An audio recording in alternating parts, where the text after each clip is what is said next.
Boa noite a você, leitor. Estamos aqui em mais uma noite na espaçosa sala de nosso diretor de redação, Mino Carta. É isso, é enorme, né?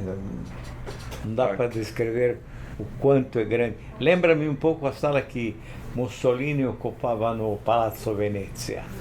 Bom, estamos aqui em meio a mais um fechamento de Carta Capital e estava aqui conversando com o Mino um pouco sobre os prisões de cartolas da FIFA, renúncia de Blatter, respingos na CBF, espero que cada vez maiores, enfim.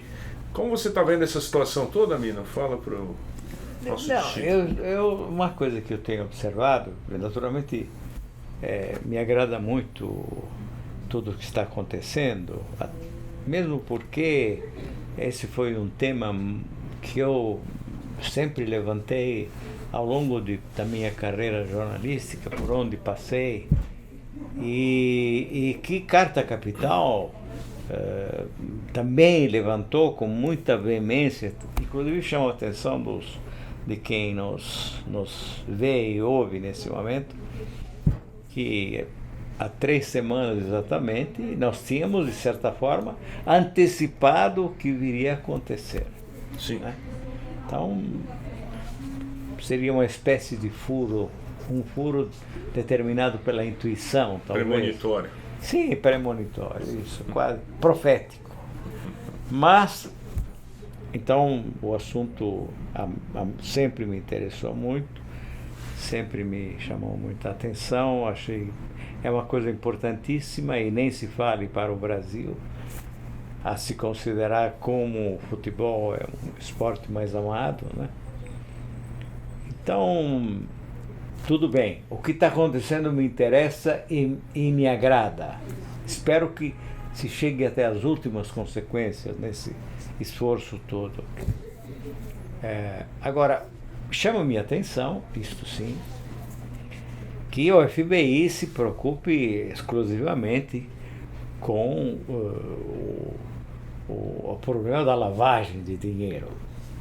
Problema gravíssimo que envolve todos os senhores já presos, já indiciados, já sob suspeita, etc., etc., mas que não, no fundo, não esgota a questão para nós que gostamos de futebol, né? Então, isso tem a ver também com outras coisas que dizem respeito a uma certa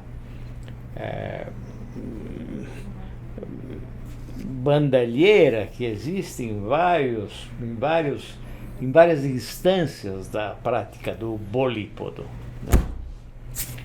Existe, isso é inegável. Então, esse outro aspecto que me parece me chama a atenção. Aonde essa investigação poderia estar também direcionada, Mino? Não, porque você tem um envolvimento geral nessa questão que degrada o futebol. Eu acho que o futebol atual é um futebol muito interessante, diverso, diferente daquele praticado até, digamos, 40 anos atrás, 30 anos atrás, até mais talvez, diverso. Mas é um futebol extremamente interessante. É um futebol no qual o jogador, a forma física do jogador, passou a ter uma importância muito mais poderosa em relação à forma física dos jogadores de antanho, e ao mesmo tempo a quantidade de jogadores, eu diria todos os jogadores profissionais, adquiriram uma técnica apurada. Entende? Eu me recordo, menino, de tempos em que você pegava jogadores de seleção, não os brasileiros, de outras seleções, que não sabiam parar a bola corretamente. Hoje não há jogador profissional no mundo que não saiba parar a bola perfeitamente. Não há jogador no mundo que não saiba correr com a bola olhando para frente. Tem coisas desse tipo que chamavam a atenção. Quer dizer, a precariedade técnica, outrora, era muito mais sensível. repito, não dos jogadores brasileiros, que tecnicamente sempre foram de nível médio muito bom, muito elevado, né? Hoje em dia a tática passou a ter muito mais valor, a marcação, a forma de marcar. Então são aspectos de um futebol novo que depende sim muito da forma atlética, mas também muito de uma técnica cada vez mais apurada e uma capacidade de se adaptar às táticas, o que torna a função do treinador muito mais importante do que já foi, né? Sei lá, 58 foi o momento em que o Brasil realmente jogou futebol de altíssimo nível, porque em 50 o Brasil perdeu com desespero geral, mas o Uruguai jogou melhor. Certo. Em 54 a seleção húngara era melhor que a seleção brasileira, muito melhor, aliás. Em 58 o Brasil reformula o jogo do futebol, porque em 58 surge o esquema atual do futebol, de alguns pontos de vista. O 4-3-3, que pode ser 4-2-4, é uma invenção daquele time, determinada pela presença de jogadores decisivos que souberam impor o esquema ao próprio treinador, que era Vicente Fiola. Treinador, digamos assim, muito simpático, muito bonzinho, muito cordial, mas medíocre, né? Então, os jogadores determinaram aquele esquema que depois influenciou fatalmente o futebol mundial. Depois daquilo, só os holandeses com a famosa laranja mecânica. Em 74. Então, nós vivemos um futebol muito interessante de ser, e ao mesmo tempo um futebol frequentemente sujeito à vontade de presidentes e até de jogadores, às vezes, que camuflam os resultados, né? Então, esse aspecto me parece muito interessante e não está sendo, a meu ver, analisado para entender que, de fato, o futebol hoje carrega consigo uma formas de corrupção que são muito graves, porque lava-se muito dinheiro em todos os níveis. Certo. Ali. Compra de jogadores, essas coisas. Você veja o caso do Barcelona agora, desse presidente do Barcelona. O próprio Neymar está envolvido numa dessas. Sim. Então esse aspecto teria de ser observado, quer dizer, como purificar o futebol, né? E chegaremos à CBF, será, Mina? Alguma esperança?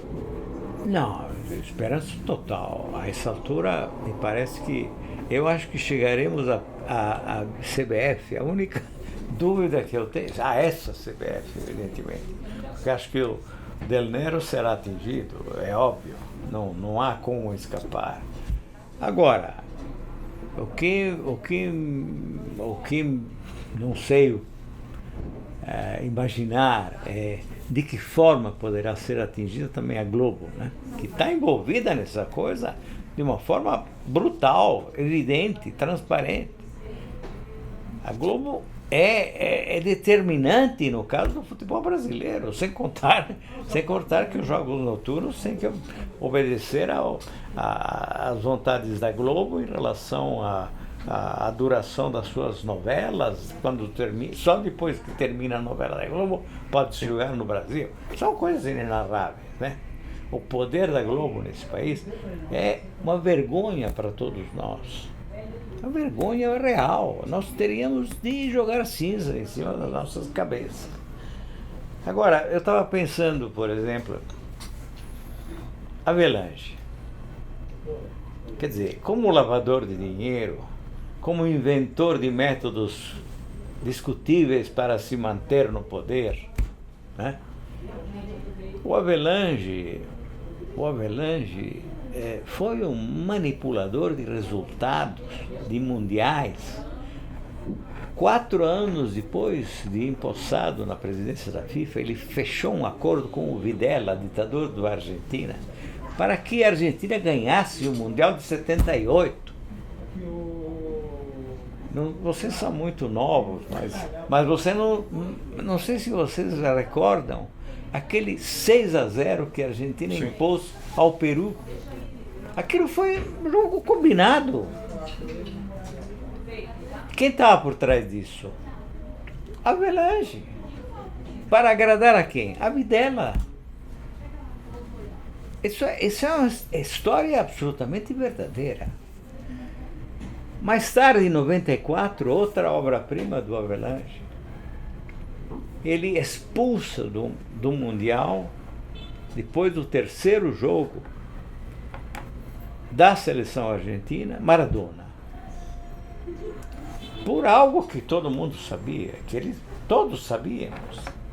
Sabíamos até porque ele já tinha sido condenado por isso, por uso de cocaína. Ele usava cocaína, era sabido. Então ele esperou, reparou-se, era uma convicção geral, que a Argentina tinha o melhor time, melhor do que o Brasil, melhor que a Itália, que depois acabariam chegando à final.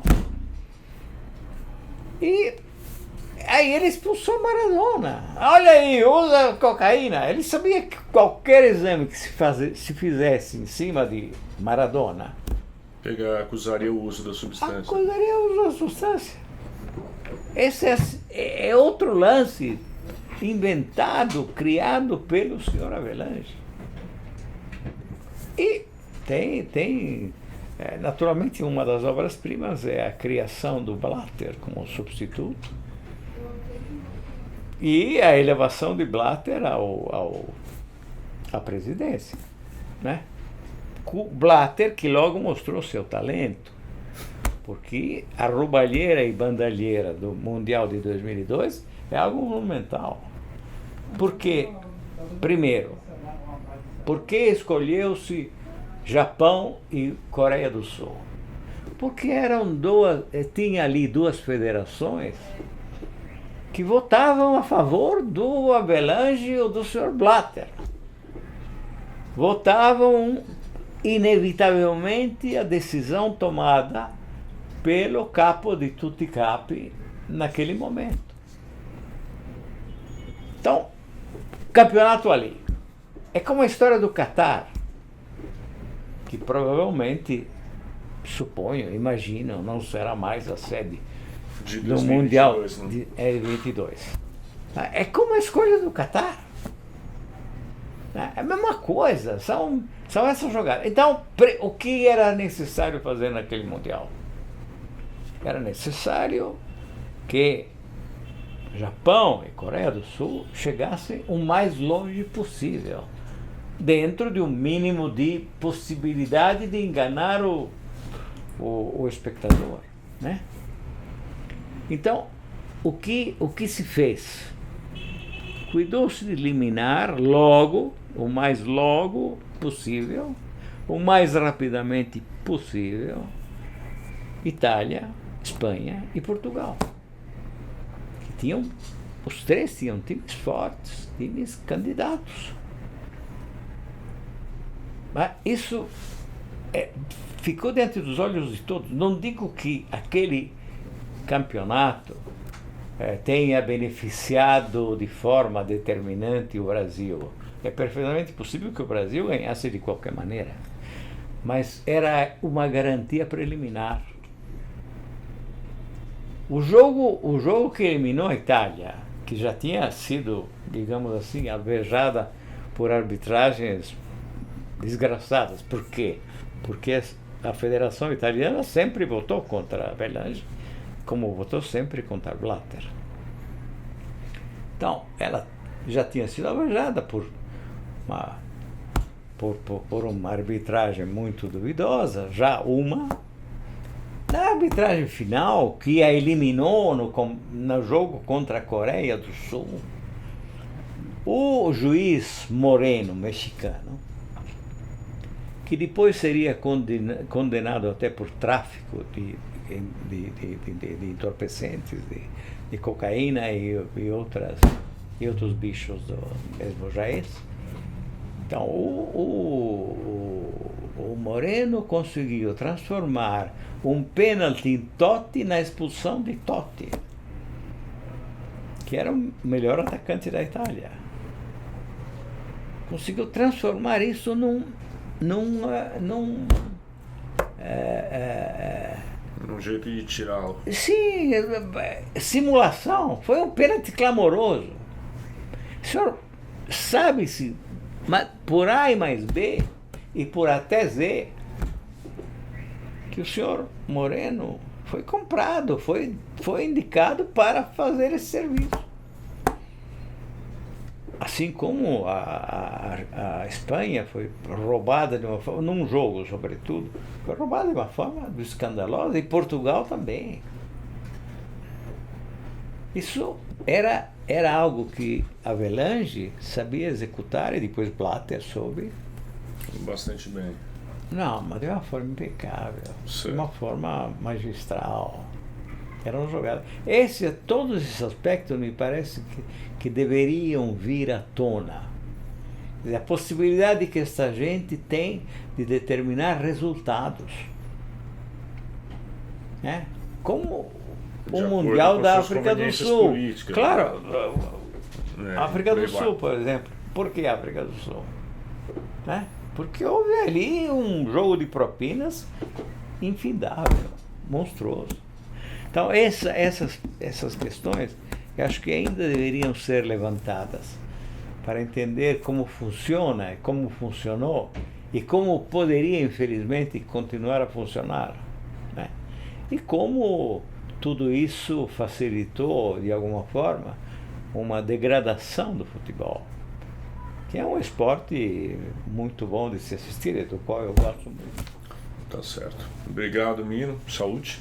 A nossa. Sempre, sempre.